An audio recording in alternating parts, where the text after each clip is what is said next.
तो दोस्तों 69th BPSC का ऑफिशियल आंसर की यहाँ पे जारी कर दिया है कमीशन ने। और उम्मीद है कि आपने इसको मैच कर लिया होगा। तो देखिए, अगर इसमें कोई भी आपको लग रहा है कि कोई ऑप्शंस उसने गलत दिया है, वैसे 3 क्वेश्चंस ऐसे थे जिनको कमीशन ने डिलीट कर दिया है।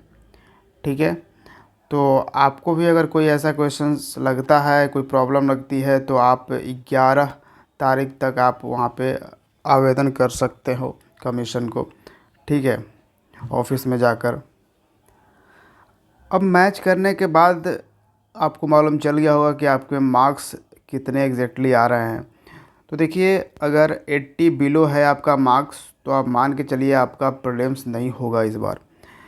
ठीक है, और दूसरी चीज़ है, अगर आपकी प्रिपरेशन अच्छी थी, लेकिन क्योंकि बीपीएससी ने इस बार पैटर्न थोड़े चेंज कर दिए, तो आप क्या करो कि आप जब प्रिपरेशन अच्छी है तो आप मेंस की प्रिपरेशन करना शुरू कर दो।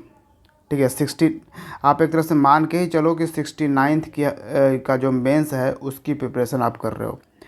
मान लो अगर कोई केस होता है कि आप बीपीएससी ने अगर 80 बिलो वाले आप किसी ऐसे कैटेगरी में आ जाते हो जिसमें 80 बिलो वाले भी मेंस के लिए तैयार हो गए हैं, तो आपका हो सकता है। या फिर अगर इस बार नहीं भी हुआ, तो आप जब 70th का एग्ज़ाम दोगे तो आपका प्रीलिम्स जब क्लियर होगा, तो आपको टेंशन नहीं होगी कि मेंस की हम प्रिपरेशन कैसे करें। तो आपका मेंस जो है वो भी प्रिपरेशन हो जाएगा।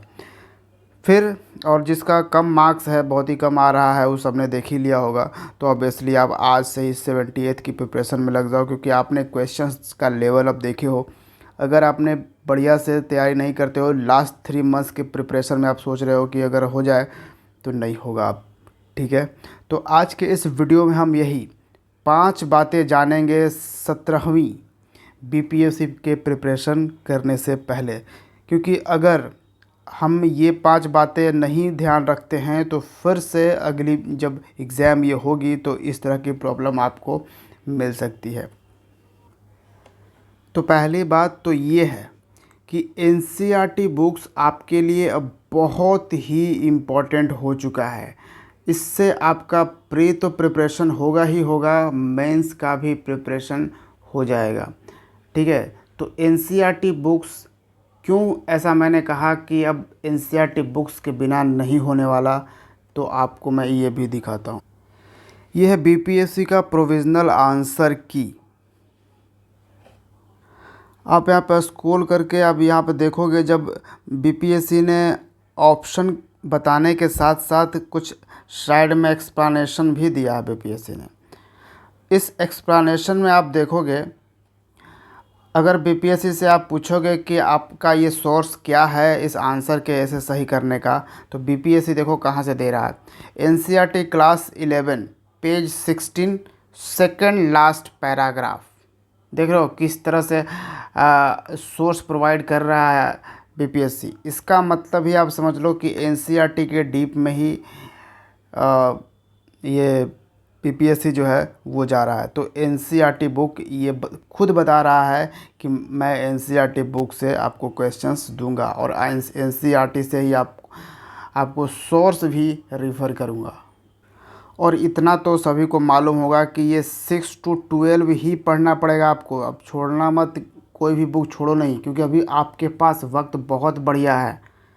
और इस वक्त में 6 to 12, क्योंकि ये कहीं ना कहीं अगस्त या सितंबर तक नेक्स्ट जो बीपीएससी होगा 70th का, आप एस्टिमेट करके चलो अगस्त या तो सितंबर तक ये एग्ज़ाम लेने वाला है। तो उससे पहले ये 6 to 12 पढ़ाई करना होगा आपको। ठीक है, नेक्स्ट जो बात है वो है प्रैक्टिस स्टेटमेंट वाइज क्वेश्चन। जब आप किताब पढ़ रहे हो, कोई कॉन्सेप्ट पढ़ रहे हो, उसके बाद आप प्रैक्टिस करो उस पर्टिकुलर सब्जेक्ट का स्टेटमेंट वाइज क्वेश्चंस। क्योंकि आपको स्टेटमेंट पढ़ के उसका आंसर देना आना चाहिए। आना ही नहीं चाहिए, बल्कि जब तक ये प्रैक्टिस नहीं डालोगे जल्दी से आंसर नहीं करो। कैसे, इस बार इस बार जो 2 घंटे का क्वेश्चन पेपर दिया गया था, बीपीएससी ने जो दिया था, वो ऐसा लग रहा था कि ये 2 घंटे नहीं बल्कि ये 3 घंटे का आंसर पेपर है, क्योंकि क्वेश्चंस को सॉल्व करने में ही टाइम लग रहा था। ठीक है। और अब ये नहीं अब हुआ बना लेना कि भाई करेंट अफेयर्स सिर्फ स्टेटमेंट वाइज देता है तो सिर्फ करेंट अफेयर्स पढ़ेंगे। हो सकता है अगली बार करेंट अफेयर्स स्टेटमेंट वाइज ना देकर हिस्ट्री स्टेटमेंट वाइज दे दे, पॉलिटी स्टेटमेंट वाइज दे दे।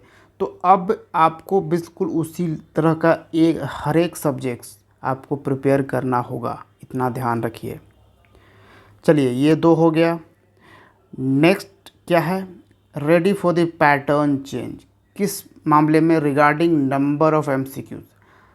अब जब ऐसा चेंज हो सकता है, बीपीएससी ऐसा चेंज कर सकता है, तो बीपीएससी ने अपने सिलेबस में कहीं नहीं लिखा है कि वो आपको हिस्ट्री का 30 क्वेश्चंस ही देगा, या उसने कहीं नहीं लिखा है कि करेंट अफेयर्स का 30 क्वेश्चंस ही देगा, या उसने कहीं नहीं लिखा है कि हम पॉलिटी के 10 क्वेश्चंस ही देंगे।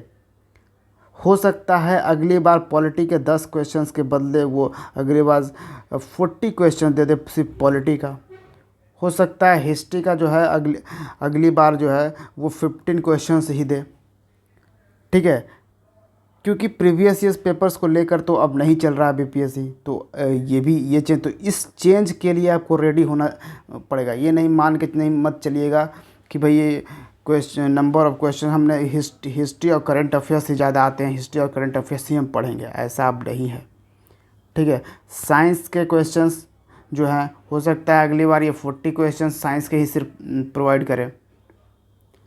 तो इस तरह के आपके पैटर्न चेंज देखने को मिल सकते हैं नेक्स्ट बार भी। इसके लिए आपको रेडी होना चाहिए, आपका माइंड सेट उस तरह के प्रिपेयर होना चाहिए। इसलिए सबको एक बैलेंस अप्रोच के साथ सभी सब्जेक्ट को आपको प्रिपेयर करना होगा। तो ये थर्ड बात रहा। फोर्थ क्या है, प्रिपेयर इकोनॉमिक ऑल्सो।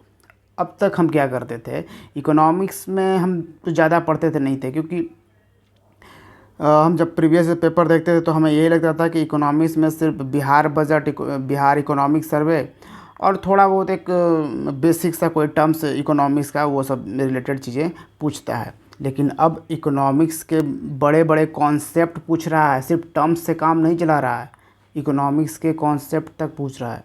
तो हमें क्या करना होगा, अगली बार इकोनॉमिक्स के कॉन्सेप्ट भी पढ़ने होंगे। और इकोनॉमिक्स का एक बहुत ही बढ़िया बुक आता है रमेश सिंह का, ठीक है। तो हमें इकोनॉमिक्स भी इस बार पढ़ना होगा, इकोनॉमिक्स को लाइटली नहीं लेना पड़ेगा, ये भी हमें माइंड में बिल्कुल ध्यान रखना होगा। तो ये था हमारा फोर्थ पॉइंट।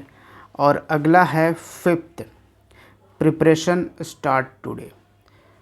तो जो भी हमने बताया वो सब आज से शुरुआत कीजिए, अदरवाइज़ आप मान के चलो कि आपका 78th बीपीएससी भी नहीं होने वाला अगर आज से प्रिपरेशन स्टार्ट नहीं करते, स्टार्ट के साथ कंटिन्यूटी मेंटेन नहीं करते। ठीक है, तो ये वो 5 बातें हैं जो हमें 78th बीपीएससी को प्रिपेयर करने से पहले हमारे माइंड में ध्यान रखनी होगी। उसके साथ एक सबसे रामबाण इलाज, क्योंकि हमारा 1/3 नेगेटिव मार्क्स है, 1/3 मार्क्स कट जा रहा है। तो इसके लिए जो भी आपने पढ़ा उसको कम से कम 2 बार रिवाइज़ होना चाहिए। एग्ज़ाम आने तक आपको 2 बार रिवाइज़ होना चाहिए उस पर्टिकुलर सब्जेक्ट के, सभी सब्जेक्ट्स का 2-2 बार। इन ब्रीफ ये 5 बातों को आपको ध्यान रखना है। पहला, एनसीईआरटी बुक पढ़ने हैं, स्टेटमेंट वाइज क्वेश्चंस के प्रैक्टिस करने हैं, न कि सिर्फ करंट अफेयर्स के, बाकी सभी सब्जेक्ट्स के स्टेटमेंट वाइज क्वेश्चंस प्रैक्टिस करने हैं। फिर पैटर्न चेंज के लिए रेडी रहना है कि नंबर ऑफ़ क्वेश्चंस बदल सकते हैं किसी दूसरे सब्जेक्ट के। चौथा, आपको इकोनॉमिक्स भी बढ़िया से प्रिपेयर होने चाहिए, सिर्फ बजट से काम नहीं चलेगा। प्रिपरेशन आज से स्टार्ट करिए और जितना भी आप पढ़िए उसका ट्वाइस रिवाइज होना चाहिए, यानी कि जब एग्ज़ाम आए उसके पहले 2 बार रिवाइज हो जाना चाहिए। और एक बात देखिए, हमारा जो पहले टेलीग्राम चैनल था वो मैं एक्सेस नहीं कर पा रहा हूँ, ठीक है, वो एक्चुअली मेरे साइट से डिलीट हो चुका है। तो कई लोग उस चैनल में वेट कर रहे हैं पोस्ट के लिए, तो वहाँ पे आपको अब कोई पोस्ट नहीं मिलेगा। ठीक है, अगर आपको कोई अपडेट्स वगैरह पोस्ट वगैरह चाहिए तो हमारा न्यू चैनल ज्वाइन करिए, वो है बीपीएससी ज्ञान। ठीक है, बीपीएससी ज्ञान, जो कि इसका लिंक आपको नीचे डिस्क्रिप्शन बॉक्स में वीडियो के दे दिया गया है, तो उसको ज़रूर करिए। और अगर आपने अब तक बीपीएससी ज्ञान यूट्यूब चैनल को सब्सक्राइब नहीं किया तो उसको भी सब्सक्राइब कर लीजिए। तो मिलते हैं बीपीएससी ज्ञान के अगले वीडियो में। Thank you for watching. जय हिंद।